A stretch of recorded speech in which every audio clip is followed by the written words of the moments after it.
apoyo para este servidor y para nuestros invitados, nuestros compañeros de jornada, es su amable sintonía y atención. Hoy es el jueves 5 de enero del 2017 y les estamos saludando con notable respeto y afecto. Estamos en Año Nuevo y a mis invitados, los primeros en arribar al estudio, les presentamos un saludo de indudable bienvenida, pero a la par queremos desearles un exitoso, académico, investigativo, talentoso e inteligente año en cuanto no solamente a nuestro comportamiento humano de sociedad y de grupo élite en el pensamiento nacional, no por mí, sino por mis invitados, que son en este orden, señoras y señores, para mayor prestigio de esta emisora, Patricio Moncayo. Sus alumnos saben de quién estoy tratando y la amable audiencia que ha escuchado y ha verificado su profundo conocimiento del área sociológica y política de nuestro país. Y en este caso, también el autor del estudio que nos va a servir de pista a lo que viene ocurriendo en la campaña electoral, el señor doctor Gustavo Isch, otro académico significativo, y más tarde Gabriel Hidalgo, que también nos va a acompañar para establecer las tendencias de intención de voto que hasta esta hora refieren, o por lo menos han declarado o denotan fuerzas sociales muy significativas. Así es que pensamos nosotros, señoras y señores, que este análisis de Gustavo Isch, desde una mirada estrictamente ligada a la comunicación política, a las previsiones y menos aún las certezas que a estas alturas ya deberían permitir un ejercicio de anticipación cercano a lo que ocurrirá, se niegan a plantar cara. ¿Qué significa esto en buen romance? La incapacidad manifiesta de las encuestas. Ojo, para predecir resultados. Ellos juegan al comienzo, pero tenemos una carga de indecisión, si se puede llamar así, una carga de indefinición de los ciudadanos más o menos calculada en la mitad de quienes estamos en condiciones de votar en los próximos comicios presidenciales. La mitad no ha dicho esta boca es mía. Y hay otras personas que incluso han agigantado mucho más la indecisión manifiesta, o sea, la que es confesada. Y hay otra que está oculta. Entonces, la incapacidad manifiesta de las encuestas para predecir resultados se ha relamido, dice Gustavo, en la espectacularidad de sus anuncios sin lograr convencer a la mayoría de actores políticos y al pueblo llano de que sus números son objetivos y dignos de toda credibilidad. Esto no es cierto, es lo que nos dice en una exigencia incluso ciudadana y de apuntar hacia la verdad de las cosas, nos dice no nos dejemos llevar de las encuestas prácticamente, porque el universo que ellas han indagado es mínimo y porque, como ellos mismos aseguran, para cuidarse en sano, dicen los encuestadores, especialmente algunos, dicen lo siguiente: hay un enorme volumen de ciudadanos que no han confesado su voto, que han ocultado más bien su definición electoral, han ocultado. Y entonces puede aparecer ese voto a última hora. Y si yo he dicho que, y todos hemos dicho que un ciudadano que tiene un voto contundente en el sentido de seguridad de sus actores, me refiero al voto duro que tiene el partido de gobierno. Los que están comprometidos por un puesto de trabajo, los que están comprometidos por un convencimiento ideológico, que eso también es mayúsculo en el partido de gobierno, los que están súper convencidos y los que están claros de que para ellos la historia de vida es la continuidad, pues ellos obviamente son votos seguros. Pero va a tener un techo, en cualquier momento va a llegar a un techo y de ahí, ¿qué dirán los otros? Y los otros no nos van a anticipar ni con una hora antes de ir a la mesa de votación, por el temor de perder un puesto, de que le aguaiten, decimos, en un quichuismo bastante usado en mi tierra otavaleña, nos aguaiten que estamos nosotros en esa tendencia y se desquiten con nuestro trabajo o con otro tipo de actitudes revisionistas.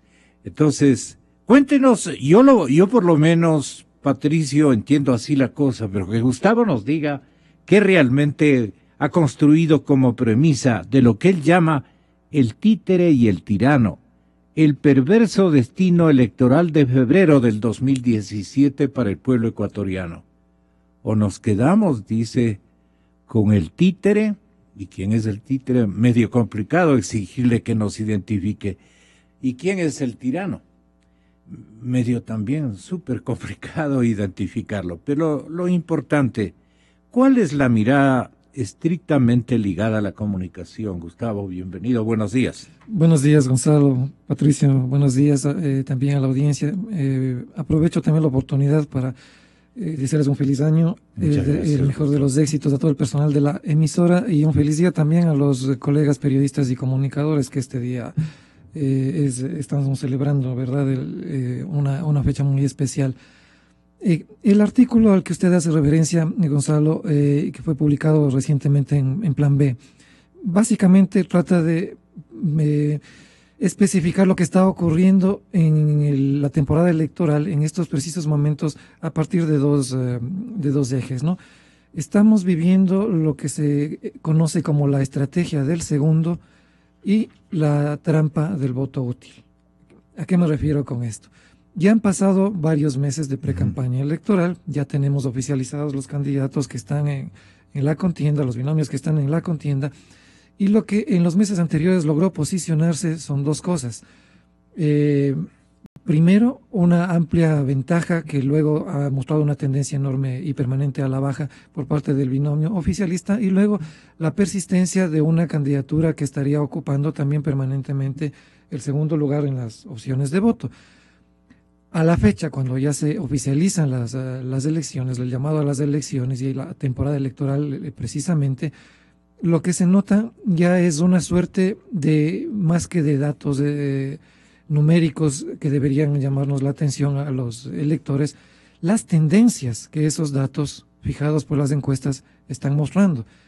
Lo más importante de todo esto, al analizar los datos que nos están presentando las encuestas, es que hay tendencias que son fundamentales al momento de elegir. Primero, una tendencia a la baja de parte del binomio oficialista, una tendencia que bajó y que se estabilizó a la baja también de quien estaba ocupando el segundo lugar, y una tendencia a subir, que básicamente se ha expresado en otros dos binomios, el binomio de que auspicia el Acuerdo Nacional por el Cambio y el binomio de la abogada Cintia Viteri, que son las tendencias con las que cerró el año electoral la publicación de algunas encuestas.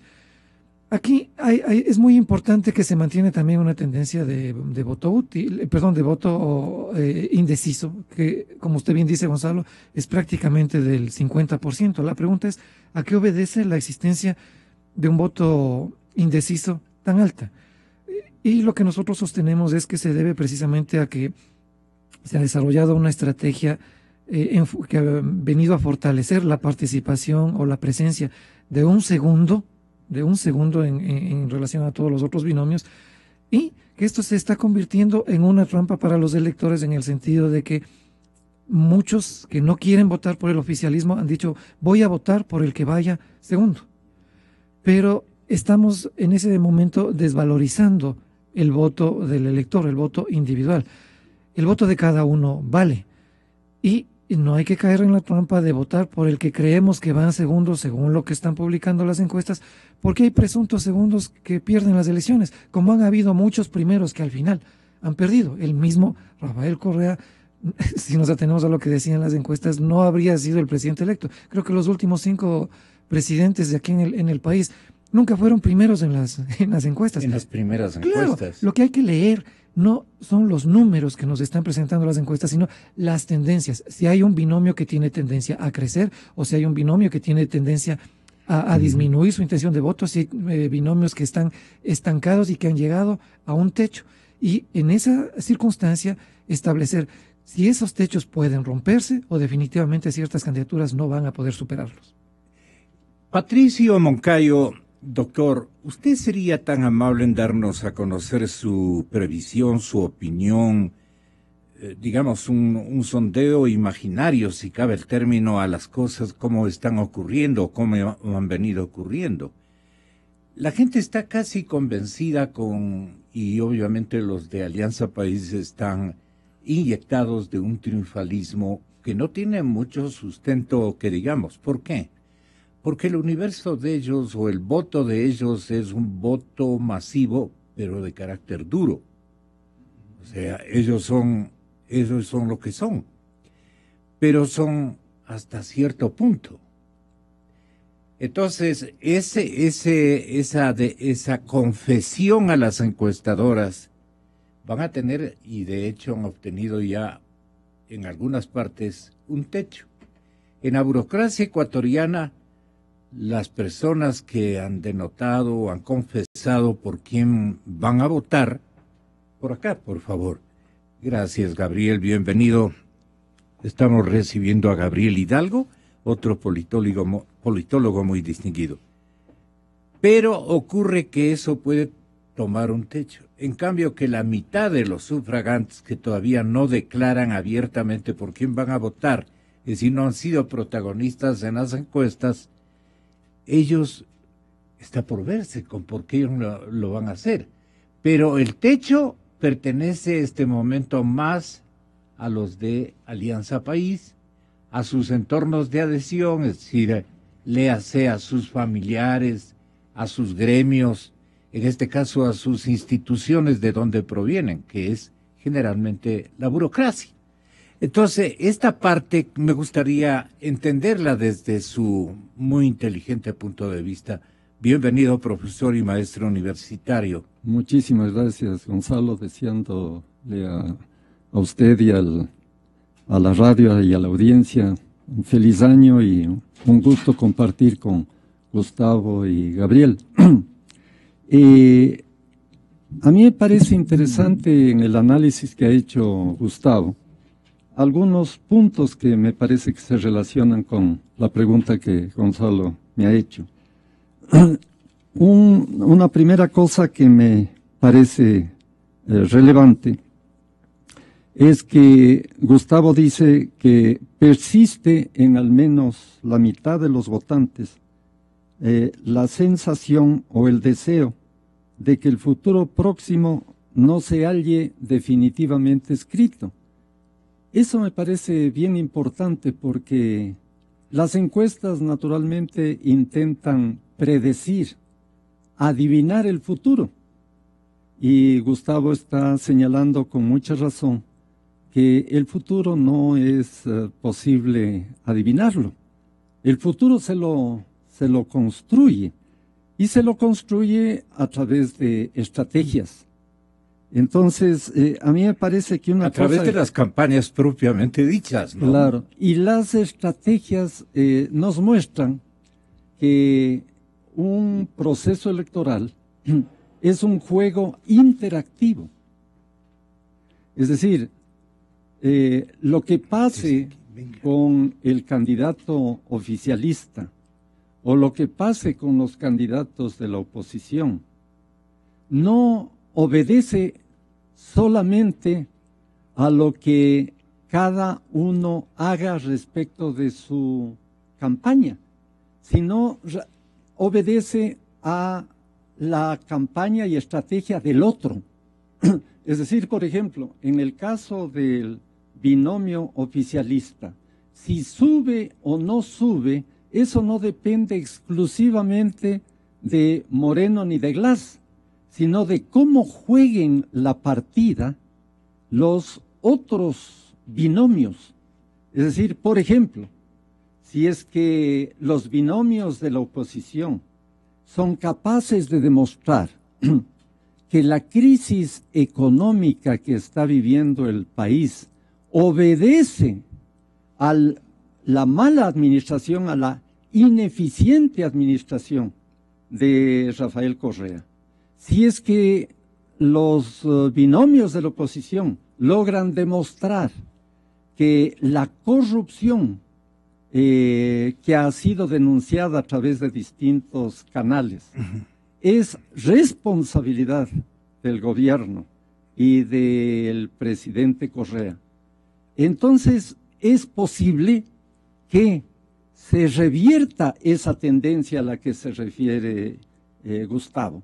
El hecho de que suba o baje la tendencia en el caso del candidato oficialista, por tanto, tiene mucho que ver con la capacidad de los otros jugadores para demostrar las falencias, las equivocaciones del gobierno. Y por otro lado también, el que suba o bajen las preferencias electorales en favor de los otros candidatos, de los candidatos, llamémosle así, de la oposición. Depende también del juego interactivo que se realice entre ellos. Por ejemplo, se me ocurre decir, independientemente de simpatías o no, pero en el caso de Guillermo Lasso, Gustavo señala que se ha estancado, digamos.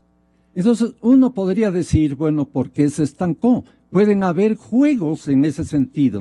Digo yo, podría ser que la candidatura de Cynthia Viteri le quitó votos, o la candidatura de Paco Moncayo le restó votos en la sierra a Guillermo Lasso. Entonces, no es que Guillermo Lasso per se pueda ser analizado independientemente de lo que hagan los otros. Entonces, por ejemplo, el hecho de que el gobierno le esté construyendo como su principal adversario a Guillermo Lasso es una estrategia del gobierno. Es decir, el gobierno intenta presentarle, ¿no es cierto?, como el banquero, como la figura ligada a al feriado bancario. Escogió la coteja, estratégicamente. Pero para el gobierno es muy importante. Claro. Para confrontar ideológicamente con quien, según el gobierno, representaría una tendencia opuesta y contraria. Más odiosa para la comunidad o algo por el estilo. En la perspectiva de su proyecto político. La ley de la plusvalía, ¿a qué responde de parte del gobierno? A incentivar esa oposición entre ricos y pobres. Entonces, lucha de clases. Entonces, en esa perspectiva, si el gobierno acierta en ese sentido, si el gobierno exacerba esas emociones en el electorado, es evidente que eso puede afectar las tendencias, por ejemplo, de la candidatura de Guillermo Lasso. Entonces, sí me parece, por ejemplo, en el caso de Cynthia Viteri. Perdone, Patricio, usted nos está diciendo que no cree que Lasso esté en segundo lugar, que el segundo lugar responde a una cuantificación interesada de parte del gobierno. Esto que quede claro, vamos explicándole a la gente. Por ejemplo, yo digo,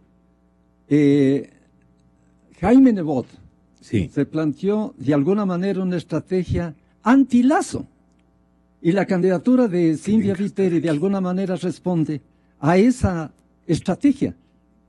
Entonces, me parece que es bien importante entender esa mecánica, ese juego que se da, en ese conflicto entre Nebot y Lasso, y el conflicto de Cynthia Viteri con Lasso, hay, digamos, un intento de quitarle piso a Lasso, por ejemplo, ¿no es cierto?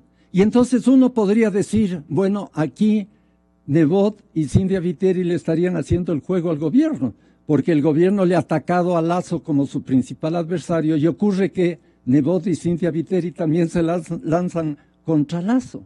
Entonces, a lo que yo voy recogiendo muy bien lo que dice Gustavo, es que más allá de las cifras, de los números, más allá de las tendencias, etcétera, lo que hay que descifrar y develar son estos juegos sutiles de los distintos binomios en su interacción. Es decir, lo que le ocurre a cada uno de los candidatos no responde exclusivamente a tal o cual candidato, sino a la forma como se juega entre sí los distintos binomios, sus estrategias, y eso tiene que ver, obviamente, con lo que está en juego en el país. Es decir, qué está pasando en el país, ¿verdad? Unos, por ejemplo, podrían plantear la necesidad de cambiar el modelo, y se habla del fin del ciclo y del fin del proyecto político, pero eso también está en debate. No se puede hacer afirmaciones categóricas en ese sentido, porque bien podría darse una recomposición del modelo o una recomposición del proyecto. Eso depende del juego de fuerzas. Ya. Entonces, sí, insisto, una cosa muy importante que dice Gustavo, es que no podemos adivinar el futuro. Sí. Y el futuro es una cosa que se le va construyendo a través de la creatividad. Pero también Gustavo dice que los consultores políticos dicen, nosotros sabemos que en una campaña electoral más importante que fijar la atención de los porcentajes o fijar la atención en los porcentajes que presentan las cifras de las casas encuestadoras, es entender las tendencias que dichas cifras evidencian o sugieren. Los consultores políticos, agrega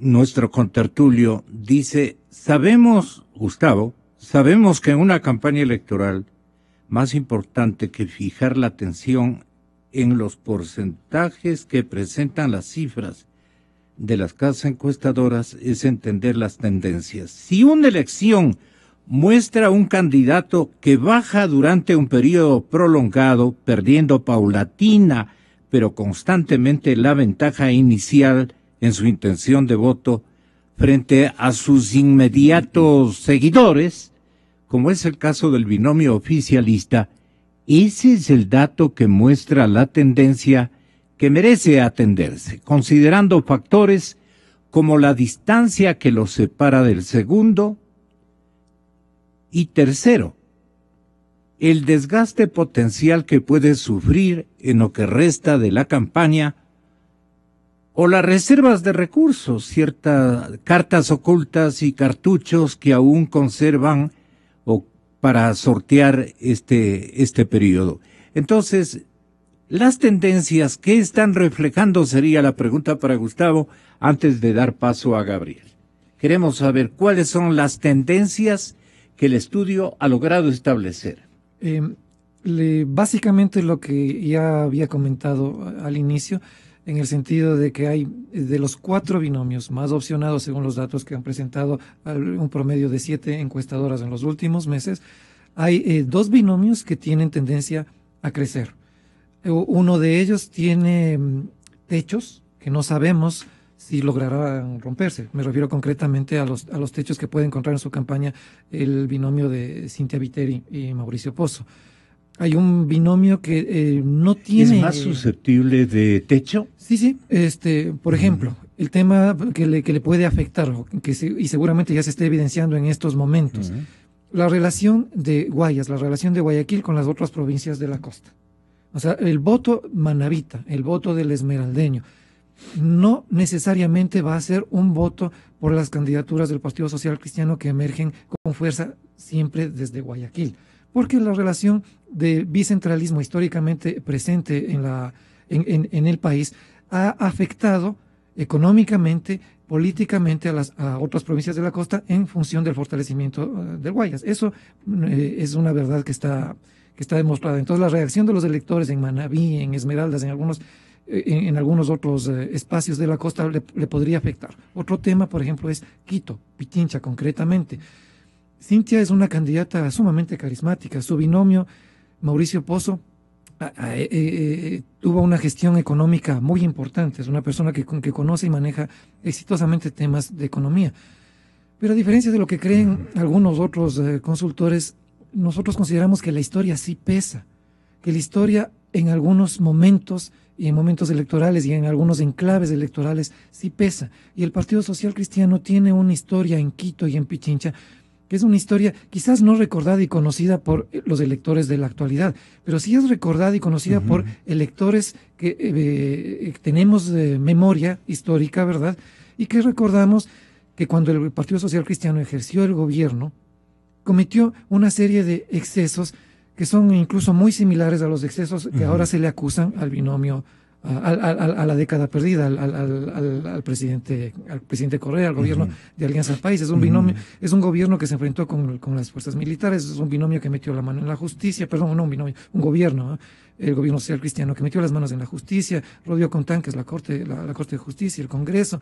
Tuvo una actitud muy agresiva, muy fuerte frente a la oposición para los política. quiteños, eso no se ha olvidado. Para los quiteños de clase media y de una edad intermedia, tanto la administración Febres Corderista como la correísta son más o menos parecidas. Tienen cosas en común, claro, sin duda. Entonces, ¿qué capacidad va a tener Cintia? ¿Qué capacidad va a tener Mauricio Pozo y todo el equipo de campaña para, a través de una estrategia, como bien señalaba Patricia Moncayo, poder revertir esos factores negativos? Porque una cosa es que hayan votos duros, una cosa es que hayan votos blandos, pero otra cosa también es que hayan votos negativos, firmemente establecidos en el sentido de, por ciertos candidatos yo no votaría nunca.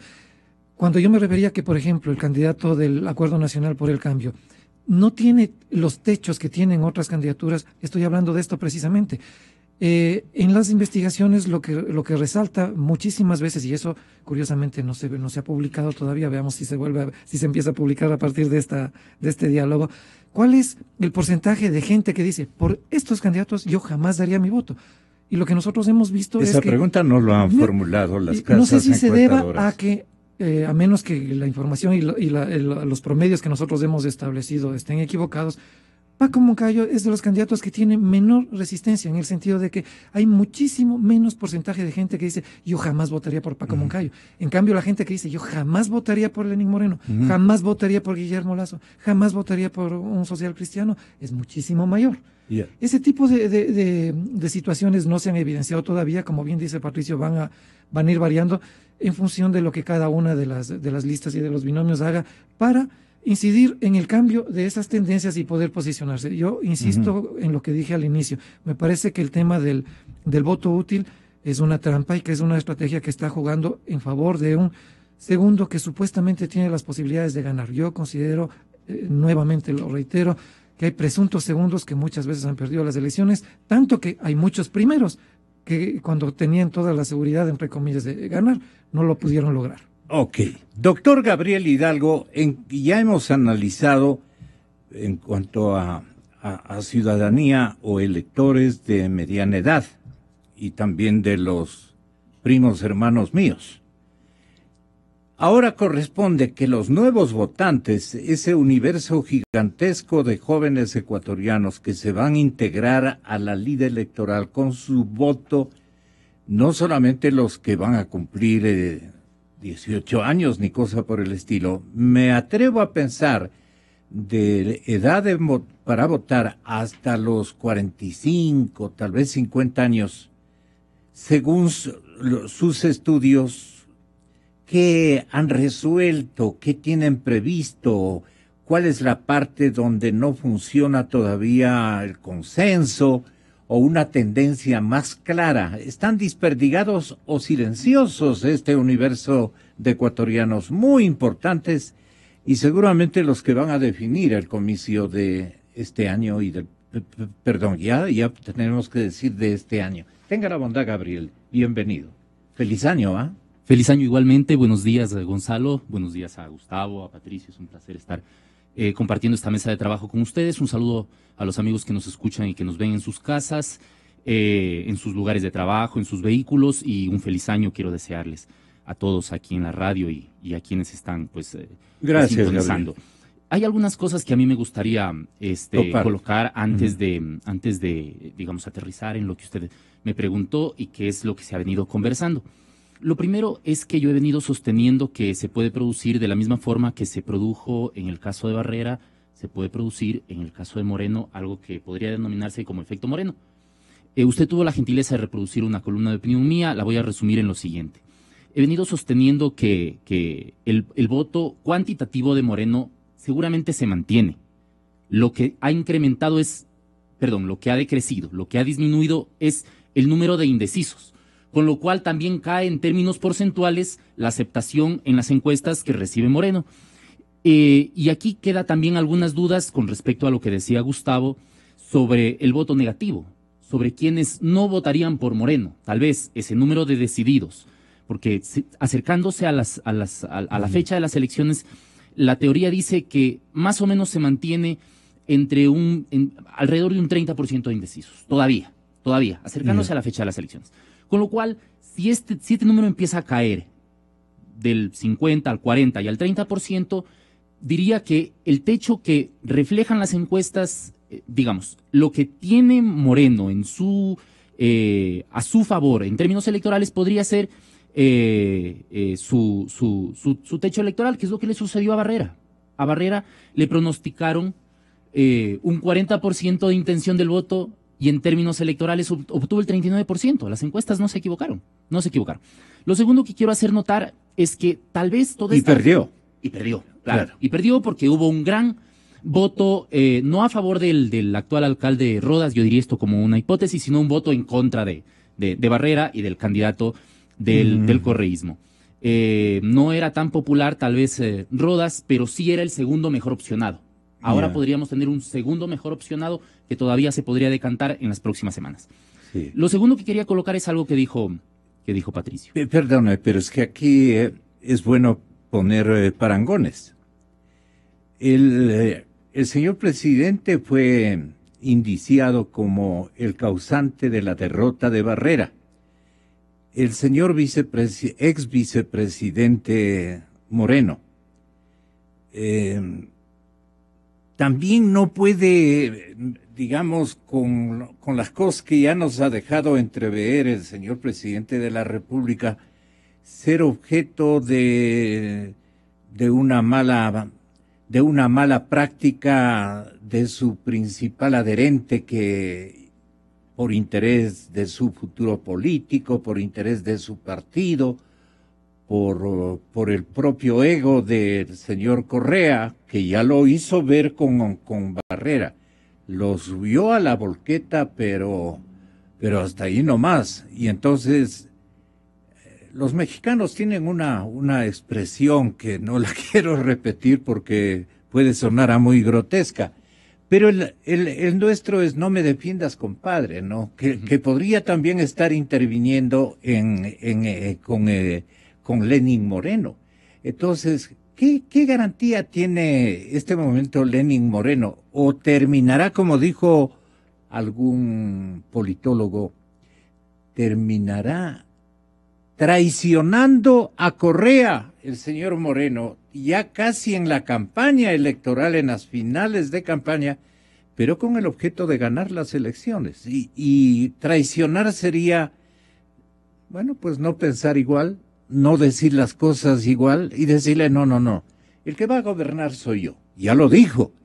Entonces lo dijo muy anticipadamente, pero cuando falten unas cuantas semanas para que se concrete la votación final, ahí puede salir con su domingo 7 y el señor presidente no va a tener opción de resucitar, o podría producirse un conflicto que les perjudique a los dos, y por ese conflicto estará rezando Paco, o estará rezando Guillermo, ¿qué sabemos? Y también la candidata social cristiana, en fin. ¿No es cierto que sí da ganas de pensar así, Gabriel? Yo lo que creo es que Moreno es un Barrera, ¿no? Es una campaña y un carisma de ¿Es un Barrera? Sí, es un Barrera. Es un Barrera completamente opacado por un Correa avasallador, un Correa carismático, un Correa dominante.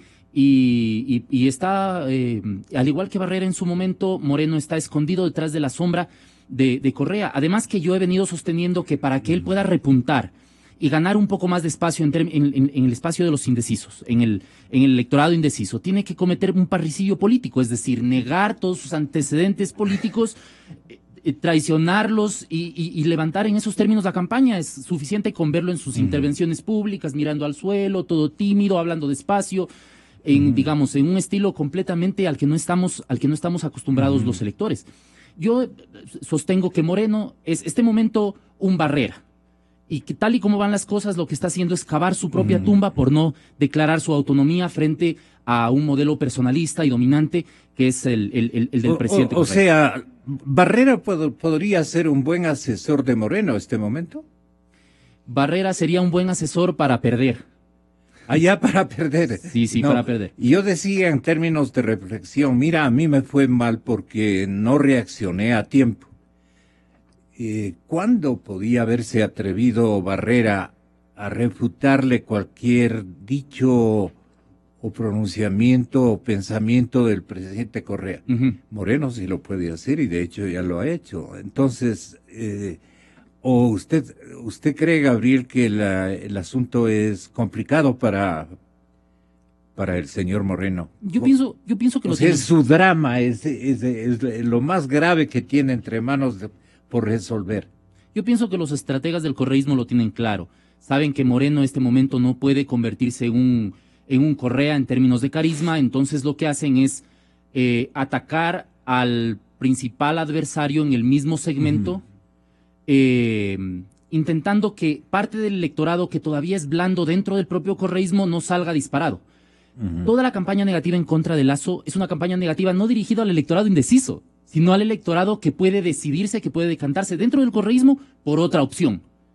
Es decir, yo he venido sosteniendo que esta campaña de vinculación de Lasso con el feriado bancario o con cualquier otro antecedente, que puede o no tenerlo, digamos, esto es cuestionable, esto se puede debatir, no está dirigido al electorado indeciso, sino al electorado que podría tener el propio Moreno y que en este punto, con esta crisis económica, con esta crisis política, con esta crisis de instituciones, podría decantarse por otra opción que no sea la de Moreno. Es decir, están dando digamos, alimentando el discurso de los correístas más radicales, más reaccionarios, más apasionados, que podrían de cualquier forma sentirse decepcionados por el estilo de liderazgo blando, suave, descafeinado, desteñido de Moreno.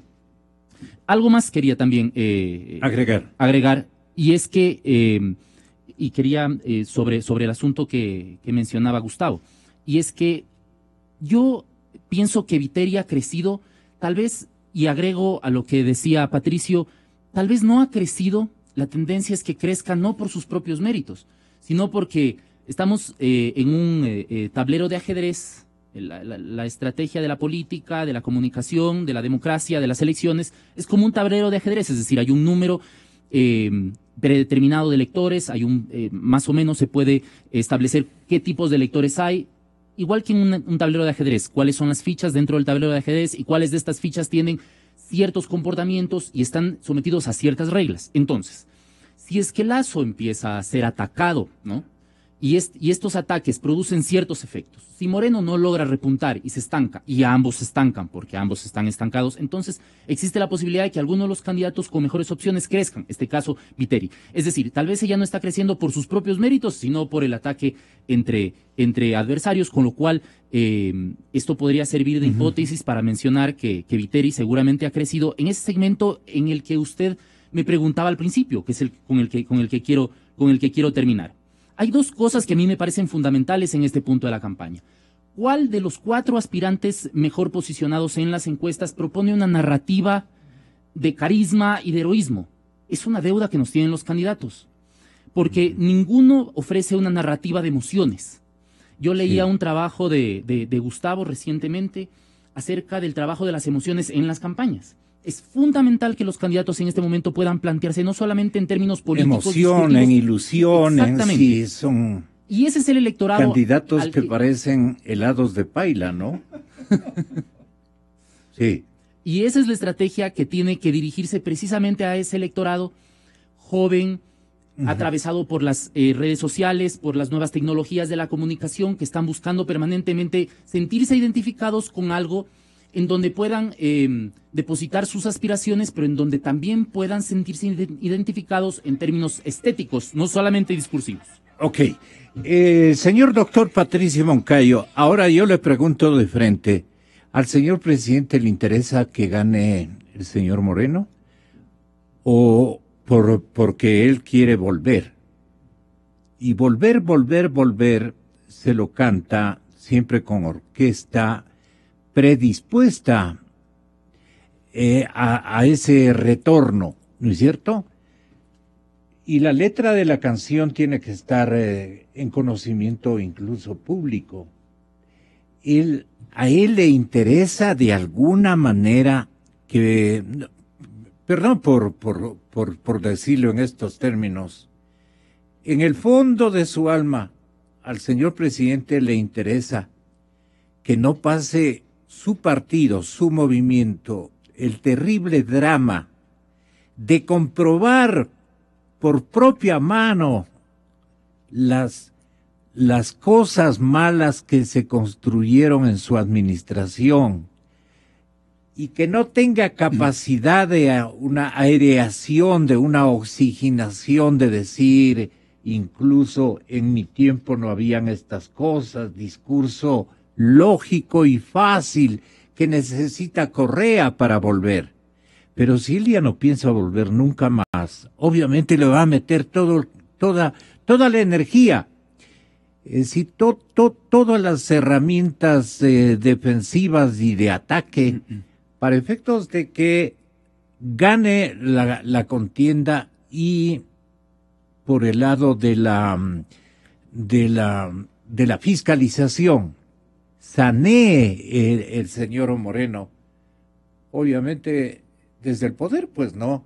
Ellos tienen mucho temor, mucho miedo de que de este 10% que se ha descubierto de las cosas feas de la corrupción de estos 10 años o 9 años, no sé desde cuándo comenzarían los robos, pero parece que fue muy rápido este aliento que se auto-otorgaron para venir a robarse, porque enseguida cayó el dinero del boom petrolero y todo lo demás.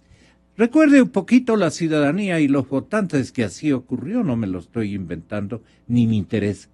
Pero le cuesta al señor presidente de la República apoyar a Moreno por su futuro. ¿Qué podría estar aconteciendo con la verdadera actitud del presidente Correa en esta campaña? A mí me parece muy importante su pregunta. Me parece que eso nos remite a las alternativas, a las opciones frente a la crisis económica. Es decir, se podría decir que desde la perspectiva del gobierno, el proyecto político de la Revolución Ciudadana no ha muerto. Desde la perspectiva de la oposición, el proyecto político de la Revolución Ciudadana ha muerto, ha colapsado. La oposición sostiene que estamos en presencia de un nuevo ciclo y que por tanto pues habría lugar para la implantación de un nuevo modelo. Ese nuevo modelo económico estaría caracterizado por el ajuste económico, estaría caracterizado por el ajuste económico de la economía, en la economía, la eliminación de subsidios, el poner orden en la casa, etcétera. La parte de tributos.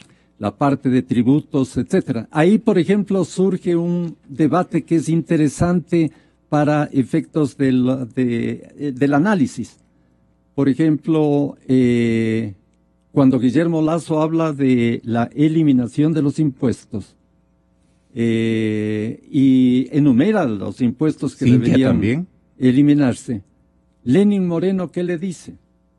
Es decir, con la disminución de los impuestos, ¿cómo vamos a financiar la salud, la educación, etcétera? Entonces, el debate es bien importante en esta perspectiva, porque está en debate el modelo económico, ¿no es cierto? Y entonces, respondiendo a la pregunta de Gonzalo, si es que ganara en las elecciones Guillermo Lasso o Cynthia Viteri, el gobierno seguramente entiende, y el presidente Correa, que se intentaría implantar un modelo neoliberal. Y de implantarse un modelo neoliberal, esto generaría en la población la visualización de un contraste que terminaría favoreciéndole a Rafael Correa, porque si es que en el 2017 gana un candidato de la llamada derecha, y si este candidato implanta un modelo económico parecido al de los años 80, ¿verdad?, que finalmente desembocó en el feriado bancario, entonces, ¿qué va a hacer Alianza País? Va a capitalizar el descontento que se va a generar en los sectores sociales, y Rafael Correa en el 2021 estaría regresando como pues el campeón de la justicia social, etcétera, etcétera. Entonces, desde ese punto de vista es muy acertada su pregunta, porque es posible especulativamente, ya que como dice Gustavo muy bien, no hay cómo adivinar el futuro, especulativamente uno podría sostener que a Rafael Correa le interesa más bien que gane alguien de la derecha para que se establezca claramente el contraste y que eso termine beneficiándole a él para que él regrese en el 2021. ¿Qué le puede beneficiar más claramente, digámoslo, al señor presidente actual? Porque si es que triunfa el candidato oficialista, entonces el candidato Alianza País, el candidato oficialista, por las consecuencias que va a tocar administrar. Exacto. Y Lenín Moreno no es economista. Lenín Moreno no tiene capacidad de gobierno. Pero ese tiene carga ideológica rotunda. Sí, pero ya están hablando en sus filas de cambio de moneda y todo. Ayer salieron algunas cosas. Claro, eso es gravísimo. Claro, pero el caso, si le dicen a Moreno, este hombre, si le dicen a la gente va a quitar el dólar como moneda nacional, le acaban. Claro, pero Lenín Moreno no estaría en capacidad. ¿Pero se le escapó? No estaría en capacidad, Gonzalo, de enfrentar la crisis. Lenín Moreno tiene un problema de salud. El estrés de gobernar. Esto no sabe la gente. ¿Usted sabe algo del pero estado? Es evidente. O sea, no. El trajín de una presidencia. Obviamente. Para una persona de las características del señor. Y en ese sentido habría un gran contraste. Mientras Rafael Correa trabaja supuestamente 24 horas al día, Lenín Moreno no podría hacer lo mismo. Entonces, no es cuestión solamente de voluntarismo, no es cuestión solamente de lo ideológico, es cuestión de determinar si Lenín Moreno tiene o no capacidad para enfrentar una crisis tan grave. Y entonces, si triunfara Lenín Moreno, eso terminaría perjudicándole a Rafael Correa, porque naturalmente quedaría demostrado que Alianza País y el proyecto político efectivamente fracasó. No solamente aquello, sino que que pasar las de Caín, Claro.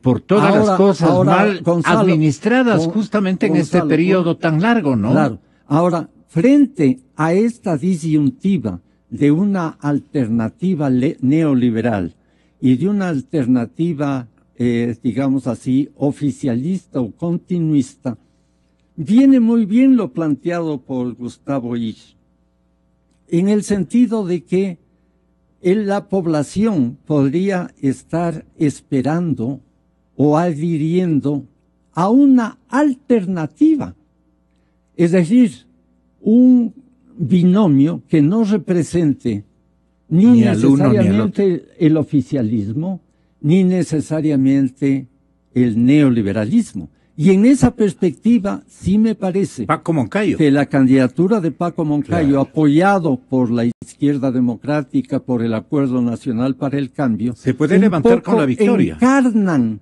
esa tercera vía posición que podría en el evento, los neoliberales para usted serían Lazo y Cintia Viteri, en el evento de que se ejecute una estrategia adecuada, como dice Gustavo Isch, esa opción podría eventualmente emerger y presentarse como la salida menos, digamos así, dolorosa para el enfrentamiento de la crisis. Claro. Y tampoco le daría lugar, si es que esa alternativa se abre paso, tampoco le daría lugar a Rafael Correa para regresar como el reivindicador de la justicia social, etcétera. Entonces, sí me parece que también hay que tomar en cuenta estos juegos político-electorales, pero ligados al tema de la crisis económica y al tema de las salidas que de los distintos binomios le ofrecen al país respecto de cómo salir de la crisis económica. Ya vamos a conocer las alternativas, más que las alternativas, las tendencias, cómo podrían modificarse, aparte de esta gran dimensión de reflexión que usted nos acaba de proveer, doctor Moncayo. Pero atendamos esto.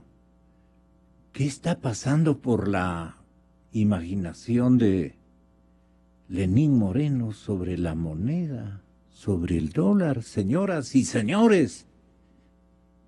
Hágame la fineza para no especular y para que nos aclare definitivamente este mismo día. El ex vicepresidente y candidato oficialista, ¿qué piensa del dólar? Porque hemos considerado que el dólar nos ha sentado bien y los ecuatorianos confían en él y hay que mantener la situación de la dolarización, mientras nosotros no desarrollemos nuestras fuerzas productivas y podamos tener con confianza una moneda propia. No, antes dijo de otra manera. Vaya a revisarle adecuadamente, porque es la premisa, lo inicial de la declaración, que él se las trajo, ¿no? Esto ya es la conclusión, y estamos de acuerdo con Gabriel Hidalgo, de que antes hay otra... ¿Cómo le leyó usted la reflexión o el punto de vista que tiene de la moneda el señor candidato, para no especular? ¿Cómo le entendió usted? Bueno, a mí me deja muy preocupado que baraje la posibilidad de que el Ecuador... vuelva a la moneda nacional, dijo algo así, ¿no? Claro, que pierda la moneda de la que dispone con las desventajas que eso supone, ¿no? Porque se revalúa en otros países y pierden competitividad nuestros exportadores y nuestras exportaciones. Eso también es cierto, pero hay que considerar que gracias a una moneda ajena, los gobiernos han tenido cortadas las uñas, para que no puedan imprimir en caso de que tengan desajustes en la caja fiscal. Pero en cambio se han robado en dólares. Esa es otra gran deuda de la política y del debate. Pero a mí lo que me preocupa no es la primera parte, sino la segunda parte. Dice, hasta que no tengamos nuestras fuerzas productivas en orden, no podemos tener una moneda propia. No, señor Moreno. Tenemos nuestras fuerzas productivas en mediano orden gracias a que tenemos dólar. No nos quite la moneda fuerte, porque eso es lo que ha dado cierta estabilidad a la economía en el Ecuador, y lo que dicen los especialistas es que tenderíamos con muchísima más fuerza, con muchísima más contundencia a convertirnos en una Venezuela si tuviéramos moneda propia, porque en Venezuela, incluyendo la política patrimonial, salarial y especialmente de posesión de bienes materiales, de posesión de bienes, de casas, de departamentos, de activos. Especialmente en ese sentido ya nos hubiera sucedido lo que ha sucedido en Venezuela, es decir, la gran catástrofe económica que están sufriendo en este momento los hermanos. Así es. Entonces, a mí lo que me deja preocupado no es la primera parte, sino esa segunda parte. Es decir, que hay que primero reorganizar las fuerzas productivas para buscar una moneda propia. No, señor Moreno. Tenemos medianamente organizada y tenemos que reorganizar, estimular el aparato productivo, pero fortaleciendo al dólar. No quitándonos la moneda fuerte, sino fortaleciendo. Esa es la parte entonces que hay que rescatar de las travesuras mentales de el candidato Moreno, seguramente el próximo Patricio Moncayo. Eso tiene un costo político, porque oponerse a la dolarización. Bueno, no se ha opuesto. No, pero está sugiriendo. Por eso. Hay que volver a la moneda nacional, pero para volver a la moneda nacional necesitamos consolidar el aparato productivo. A la luz del análisis muy inteligente de Gustavo Isch, esa acción de Moreno es una acción que le va a perjudicar a él, porque en el electorado hay una gran sensibilidad respecto del tema de la dolarización. Entonces, un candidato que se oponga a la dolarización va obviamente a generar, digamos así, una gran preocupación en el electorado, en todos ese sector de indecisos, y Moreno perdería, digamos así, puntos en su expectativa electoral. Entonces, ahí se demuestra que dependiendo de lo que haga o deje de hacer cada candidato, subirá o descenderá en el juego de las posibilidades cuantitativas de voto. ¿Usted cuál opinión tiene respecto de este preanuncio? ¿Se le escapó, se le fue, o es un asunto que podría él revitalizarlo en el transcurso de una potencial presidencia y mandarle al cuerno al dólar, con lo cual estaría liquidando la historia del Ecuador prácticamente en términos económicos y políticos, sociales, de todo orden? Gravísimo. Ahora, a la tarde, al mediodía, estará usando eso que dicen los quiteños: negar es padre y madre, ¿no? Tenga la bondad. Ahora vamos con las tendencias. Y esta parte, quería decir usted algo. Es evidente, Gonzalo. Cada vez que Lenín Moreno habla, se abren goteras en el techo electoral de esa candidatura. Y yo creo que sus asesores y la gente ¿Puede darnos otros ejemplos? Llegó a hablar primero de que él iba a gobernar. El 2 de octubre, cuando fue el lanzamiento de su candidatura, Rafael Correa se plantó y dijo: aquí nadie se sale de la línea del movimiento y del partido. La constitución de una de las declaraciones iniciales que él hizo: las escuelas del milenio son elefantes blancos. Posteriormente rectificó, dijo que son una maravilla. El techo de Lenín Moreno, tal como señalaba muy bien Gabriel, tiene un problema. Es decir, el candidato dijo ayer en una entrevista: yo no miento. El Ecuador sabe que yo no miento. A mí no me consta que el señor Moreno no mienta. Lo que me consta es que no me genera ninguna confianza por este tipo de contradicciones que permanentemente él manifiesta a lo largo de la campaña. Antes de la campaña electoral, cuando llegó a su mayor popularidad, si él hubiese sido el candidato hace un año y medio, 2 años, él tenía más del 60% de intención de voto. ¿Por qué razón? Porque apareció por ahí como el candidato no solamente de Alianza País, sino como el gran candidato de la unidad nacional. Inmediatamente la gente de Alianza País, del partido, le obligaron a rectificar y a jurar, incluso firmando un documento, su lealtad con Alianza País y con ese movimiento. Bajó inmediatamente, firmar, pues, por supuesto, bajó inmediatamente en las tendencias de hace año y medio, de hace 2 años. Es un candidato que ha permanecido en la sombra durante su permanencia en Ginebra no ha dicho absolutamente nada respecto de los temas que la oposición ha señalado como gravísimos aquí en el país: el manejo económico, la persecución a la oposición, el conflicto con los medios de comunicación, la falta de creación de empleo productivo, la dificultad enorme que ha tenido para generar confianza jurídica, para atraer inversiones, temas de política interna que a diario se habían venido manifestando acá en el país. Entonces yo creo que esa tendencia del voto duro a la cual él aparentemente habría llegado, 30 puntos. También es endeble. Porque ni siquiera en la propia Alianza País él genera la confianza que debería generar. ¿Cuál es el techo del voto duro de Alianza País? 30%. 30%. Eventualmente suben a un poco más. ¿Y qué ocurre? Dos temas que tampoco han sido señalados por las investigaciones, pero que son evidentes. Cuando se produce la denuncia sobre los atracos en Petroecuador, baja notablemente la intención de voto y le afecta al binomio del oficialismo, porque está inmiscuido en esas denuncias que tienen que ser verificadas y comprobadas su candidato a la vicepresidencia, el ingeniero Jorge Glass.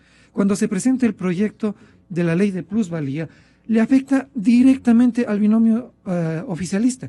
Y aquí en Quito registra una remesón en la intención de voto. Todo el tiempo están tratando de superar ese tipo de problemas. De manera que a lo que yo voy, en función de la construcción de las tendencias y de este juego estratégico del que hablaban muy bien Patricio y Gabriel, ¿a quién le gustaría más, Alianza País, tener en segunda vuelta? ¿A quién es más fácil vencer?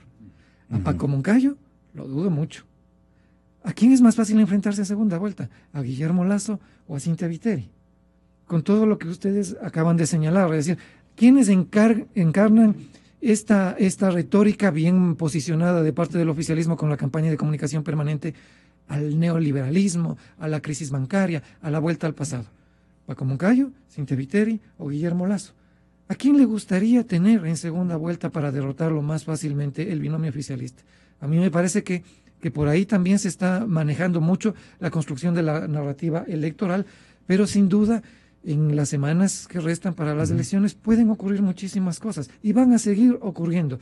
Ya estamos mirando... A cada uno de los candidatos de oposición, ¿qué le puede ocurrir o qué le falta ocurrir? A ver, le puede ocurrir algo que sería desastroso: perder la credibilidad. No solo en lo negativo, sino también en lo positivo. Claro, en ambas cosas. Para ver cómo se pueden alinear las tendencias. Lo peor que les puede pasar es que pierdan la credibilidad que en este momento han alcanzado, porque eso significa perder su intención de voto y que esa intención de voto se vaya hacia otro candidato. ¿Por qué pueden perder credibilidad? Por lo que le ha ocurrido a Moreno, por ejemplo, en el otro lado. Por estos deslices, estas travesuras mentales a las que usted se refiere por parte de alguno de ellos, estos errores en campaña, que en este momento no se puede cometer ningún error en campaña, por el manejo de denuncias graves, serias, que puedan tener cierto tipo de sustento o que sin tener sustento puedan ser manejadas eficientemente a través de los aparatos de propaganda de algunos de los candidatos. Lo mejor que le puede pasar a cualquiera de los candidatos es conectar emocionalmente con el elector indeciso, con el elector del voto blando, y hacerle entender que su voto vale, que no por ponerse un casco, subirse en una vez y darse la vuelta a la Chiris, ya se está convirtiendo en un joven. Eso no le hace joven a ningún candidato, sino en sintonizar con el voto, por ejemplo, del 35% de los nuevos electores, son los jóvenes, los llamados millennials, y hablarles y entender qué es lo que ellos perciben de la realidad nacional, qué es lo que ellos perciben de sus propias capacidades, de sus propias expectativas, de lo que está ocurriendo con las familias ecuatorianas, donde no hay familia en la que un miembro no haya perdido el empleo, en la que la crisis económica se manifiesta de manera evidente, por ejemplo, en la que hay una serie de circunstancias sobre las cuales ellos no se sienten convocados y no se han logrado establecer nexos de seguridad y de confianza con ninguno de los candidatos.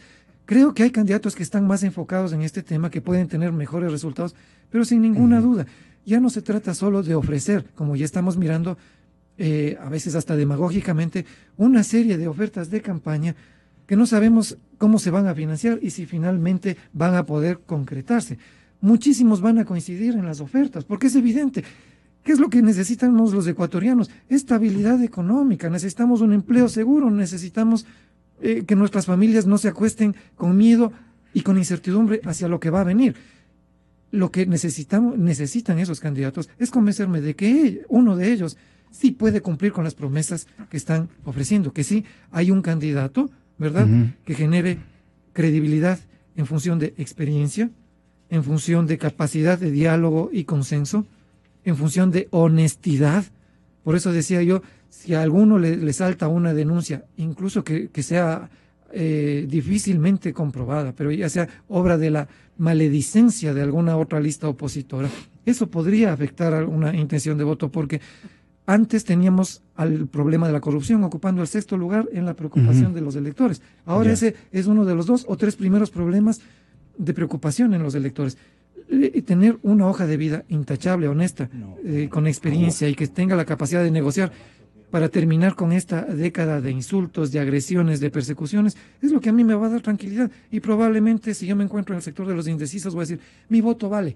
Voy a dejar de pensar que por el que esté segundo, según las encuestas, yo voy a votar. Voy a votar por la persona que realmente me acaba de convencer. Es la persona adecuada, la que me genera confianza, seguridad, protección, experiencia. Eso podría llegar a ocurrir. Y esa es la tarea que tienen en el camino los 4 binomios más opcionados y las dificultades para superarlas. ¿Qué les puede pasar a cada uno de ellos en favor y en contra? Usted hacía esas sí, ¿cómo no? Mayores simulaciones, sí, podría llamarse por así. Por supuesto, mayores evidencias de problemas de corrupción en el caso de los candidatos del binomio oficialista. Mayores evidencias de que quien va a gobernar no va a ser el candidato que está en la papeleta, sino alguien que está detrás moviendo los hilos del poder. Que no haya un conflicto abierto e inmanejable en el propio bloque de Alianza País, donde ese mismo candidato de pronto no está generando la confianza que tampoco a nivel nacional está tratando de trasladar. Racistas y morenistas. Exactamente, eso es evidente, eso puede no estar publicado, pero quienes estamos en el trabajo diario, en el trabajo político, los medios de comunicación, todos sabemos que llega una segunda vuelta con un candidato bien opcionado y en Alianza País se produce un hecatombe, porque no van a saber qué es lo que va a ocurrir con los problemas de corrupción, con la tarea fiscalizadora que va a tener un nuevo gobierno, solamente por citar un ejemplo. Ese es uno de los temas que les debe estar preocupando muchísimo. En el caso ¿Qué le debe preocupar al candidato Guillermo Lasso, que aparece como un segundo contendor? El trabajo que está realizando Cynthia Viteri, que es un trabajo estratégicamente interesante, que opera en el mismo entorno electoral en el que él está tratando de incidir y que no ha podido, al que no ha podido llegar, de que no ha podido empatar, conectarse, el tema de su vinculación con la crisis bancaria, que es algo que se vino explotando desde hace meses, cuando el mismo candidato Correa, presidente Correa, lo señaló a él, al señor Guillermo Lasso, como el candidato de la oposición. Le dio ese título el año pasado, lo consignó de ese modo, y habría que preguntarse por qué. Si es que ese tipo de discurso logra calar en el voto indeciso, en el voto blando de Guillermo Lasso, le puede afectar muchísimo. El tema de su binomio, hay mucha gente que piensa que una campaña absolutamente agresiva, una campaña que plantea destrozarlo todo, que nada de lo que se ha hecho en esta última década vale la pena, podría rebotarle negativamente, porque hay mucha gente que piensa que hay cosas que se deben mantener, que hay cosas que pueden resultar positivas e interesantes. Claro. Es no manejar, no conectarse en esa medida. En estas semanas de la campaña le puede pasar una factura. Confianza, bueno, no confianza, pero aprecia la posibilidad de que Cynthia Viteri logre captar los votos necesarios para superar a Lasso. Es una hipótesis que podría efectivamente bastante probable ser, así dice usted, que podría producirse. No sabemos, por ejemplo, en el caso de Cynthia Viteri, que vaya a ser el alcalde Nebot. Y que la candidatura de Paco Moncayo no crezca. ¿En qué circunstancia? Si él es el que parecería que tiene en este momento mejor puesto el acelerador. ¿O estamos equivocados? Él tiene, como decía yo, una tendencia a crecer que es constante a lo largo de todo el proceso electoral, y no tiene los techos, los votos negativos en contra, las resistencias que tienen los otros 3 candidatos. Y eso es importantísimo en una campaña como la que se avecina. ¿Qué le podría perjudicar a él? Una mala campaña, una mala estrategia, falta de recursos, que la gente piense que él es el candidato de la izquierda democrática y del Acuerdo Nacional por el Cambio. No, Paco Moncayo tiene que transformarse y posicionarse como el candidato de todos los electores que no quieren, como bien decía Gabriel y como bien señalaba también Patricio, ni un candidato del neoliberalismo, ni un candidato del continuismo. Paco Moncayo tiene que posicionarse como el candidato que va más allá de esas organizaciones de izquierda que le están apoyando. Usted de la misma dice, izquierda si democrática. Paco Moncayo mejora su campaña y fortalece su curva ascendente. Exactamente, y eso pasa nuevamente por conectar emocionalmente con el elector y decirle, yo no soy el candidato de la izquierda o de la centroizquierda solamente, yo soy el candidato de los ecuatorianos que quieren empleo seguro, que quieren seguridad económica, que quieren diálogo y que quieren de pronto mantener cosas positivas que pueden haber acá y no cosas negativas. Los moncayistas le deben una factura. Veamos, vamos a ver si nos llaman. Cintia podría tener éxito si supera a Lasso y Moreno. A ver, Cintia supera a Lasso y Moreno, no crece lo suficiente. Tendremos una segunda vuelta enfrentando a Moncayo y Moreno. En la segunda vuelta enfrentaría a Moncayo y Moreno, dice. Una liñita nada más.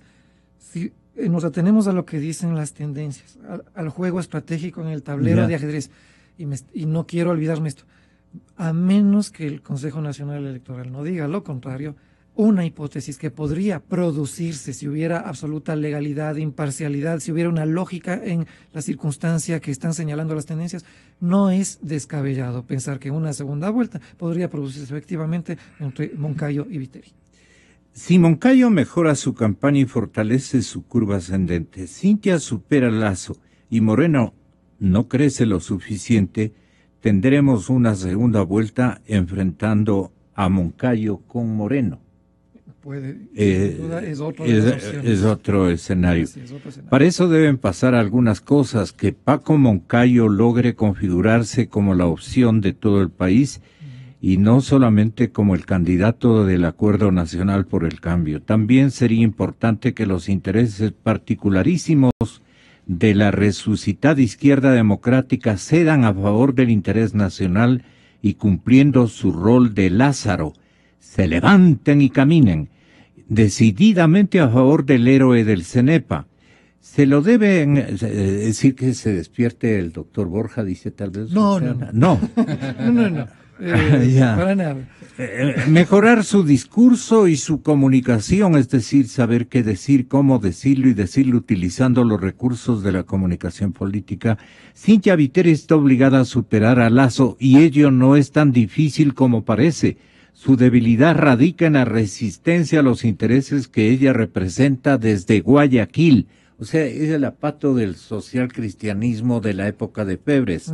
Y ella, naturalmente, fue una gran secretaria prácticamente del expresidente Febres. Era muy joven en ese tiempo, pero sin duda... Estaba aprendiendo la política y tuvo casi como maestro, ¿no? Sí, es básicamente la misma dificultad. Ella tiene que tratar y de evidenciar que se ha desconectado de esos intereses y que podría ser la presidenta que el país necesita, no la presidenta del Partido Social Cristiano. Ya, para que no quede solamente en la opinión de un solo consultor, voy al otro y le pregunto sobre Guillermo Lasso, Gabriel, ¿qué peros tiene o qué beneficios tiene?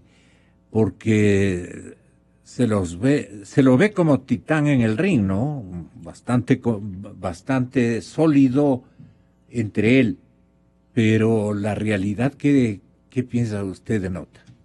Bueno, a mí me parece fundamental rescatar algo que dijo Gustavo, y es principio de creación de identidad, ¿no?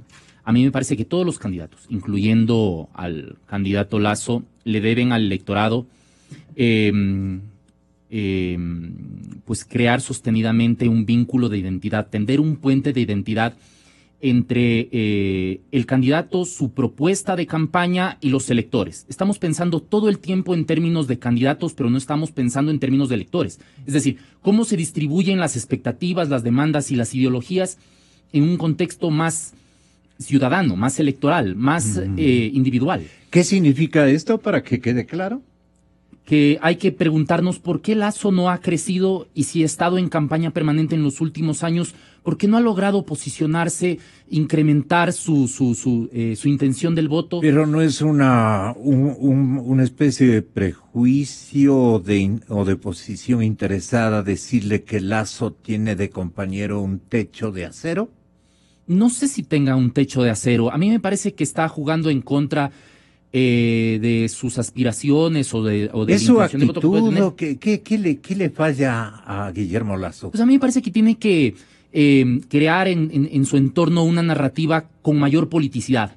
Es decir, esta que tenga capacidad no solamente de hablar en términos de estabilidad salarial, de estabilidad patrimonial, de la necesidad de empleos. Exactamente, sino de por qué esa narrativa es una narrativa que tiene la capacidad de poder movilizar en el electorado. ¿No es una narrativa muy humana que digamos? Sí, sí, de acuerdo, es una narrativa más empresarial. Más yo, Estado patrón, te doy trabajo a ti, ciudadano empleado.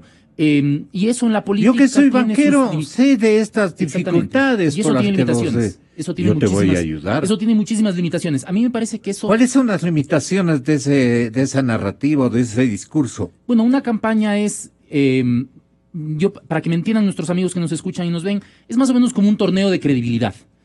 Entonces, lo que se disputa es la credibilidad, pero para poder crear un entorno de credibilidad, primero hay que crear un entorno de identidad, es decir, poderse identificar con el elector. Es muy difícil que un banquero adinerado pueda identificarse con un electorado de clase media, trabajadora, obrera, sindicalizada, si es que, digamos, utiliza como estrategia de campaña pelar un pollo, por ejemplo. Eso se ve muy mal.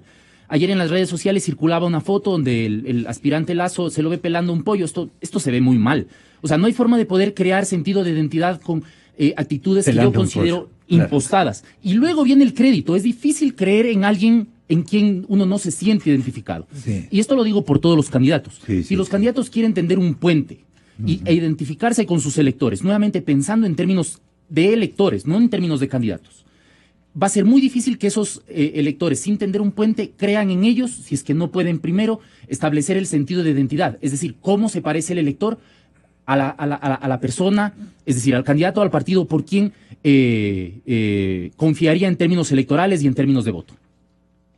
Muchísimas gracias, Gabriel. Estoy encantado. Usted termina el programa, doctor Moncayo. Patricio Moncayo, señoras y señores en la cadena Democracia, permítame anunciar la presencia ya en nuestras instalaciones del señor alcalde de Quito. Hay que hablar con él respecto de el metro, la segunda etapa, el problema de Odebrecht y lo último de una decisión de juzgado. Un juez ayer dice, a pedido del señor fiscal general de la República, a la hora que reacciona el fiscal, se prohíbe terminantemente perseverar o realizar, bueno, no sé esto de perseverar si resulta exacto, o perseverar o idear cualquier convenio de obra pública con la empresa brasileña Odebrecht, a la hora que prohíben. No, esto es que y el señor fiscal le pide al juez. Entonces vayan viendo ustedes.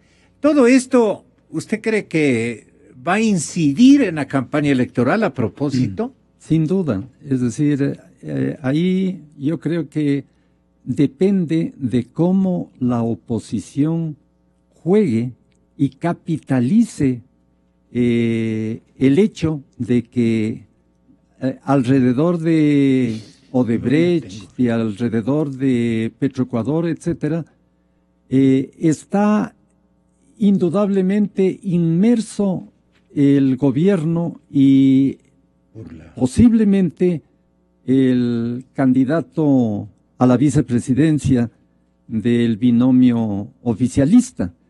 Ese es un reto, un desafío que tiene la oposición. Otro desafío que la oposición tiene es este que planteaba muy bien Gabriel y Gustavo, de la necesidad de conectarse, yo diría sobre todo, con los sectores de la llamada clase media, que es una clase media nueva, mejor informada, que reivindica una serie de temas que no se refieren solamente al tema del empleo, del desempleo, de los tributos, de los salarios, etcétera, sino que es un sector social que reivindica, digamos, los llamados temas privados, como es el tema de la familia, como es el tema de la discriminación a la mujer, la discriminación a los grupos étnicos, etcétera. Es decir, el binomio que logre rescatar, por ejemplo, lo que ha ocurrido con el pueblo shuar, es decir, aquello de lo que ocurrió con la militarización de Pananza, es algo que tiene que ser debidamente dimensionado en términos de la campaña electoral. El tema del ataque a las universidades, sobre todo a las universidades de posgrado, ¿no? A la Andina y a la Flaxo, ¿no? El tema de la ley de cultura, a través de la cual se quiere lógicamente establecer un sistema de burocratización de la cultura. Es decir, estos temas también tienen que ser reivindicados y no quedarse en términos reduccionistas, circunscritos al análisis económico. Por eso lo que decía Gabriel muy bien, el tema también de lo político, abrirse a la política.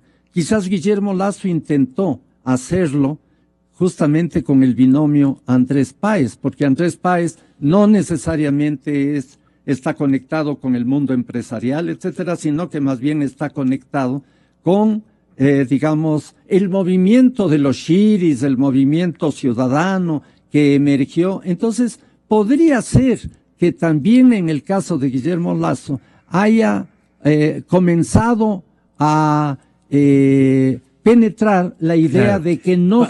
Páez es un fiel representante del cabreo quiteño, ¿no es cierto? Y o por lo menos eso es lo que tiene de fuerza. Estuvo ligado a la izquierda democrática, sí. Es decir, es una persona que tiene otro perfil, distinto de la estrictamente empresarial de Guillermo Lasso. Y en lo que se refiere, como muy bien anotaba Gustavo, al caso del general Paco Moncayo, yo creo que el general Paco Moncayo tiene efectivamente posibilidades de crecer, dado que, como señalaba Gustavo, no tiene los mismos techos que los otros candidatos, no tiene el mismo nivel de resistencia en el electorado que pueden tener los otros candidatos. Muy bien, ayer el señor alcalde de Quito convocó de urgencia a su cabildo. Le dijo, no vamos a esperar hasta el día jueves. Hoy mismo nos reunimos y definimos todo este asunto de la construcción del metro, lo que yo he hecho, lo que hizo mi antecesor, etcétera, etcétera. Y parece que le ha ido bien porque ha emitido un comunicado que usted le puede leer, por lo menos en el diario El Comercio, no sé si consta en el diario La Hora. Sería un error si no han sacado en La Hora, ¿no? Como intereses generales. La Hora se ha convertido en un periódico muy confiable, muy querido y además muy leído en la capital de la República. Claro, ya tenía que ser así. Muy bien, el diario El Comercio, con nuevos dueños, pero con los mismos periodistas, también está cumpliendo con rigor lo que ha sido una tradición que yo la recuerdo, porque ahí despertamos al periodismo con el compañero Jorge Ortiz y la amistad y la confianza que nos otorgó el señor Mantillas, Jorge Mantilla, nosotros muchachos. En fin, recuerdos. Señoras y señores, el alcalde de Quito después de estos comerciales, porque estamos buscando la verdad. Somos tu canción exacta, el éxito del momento.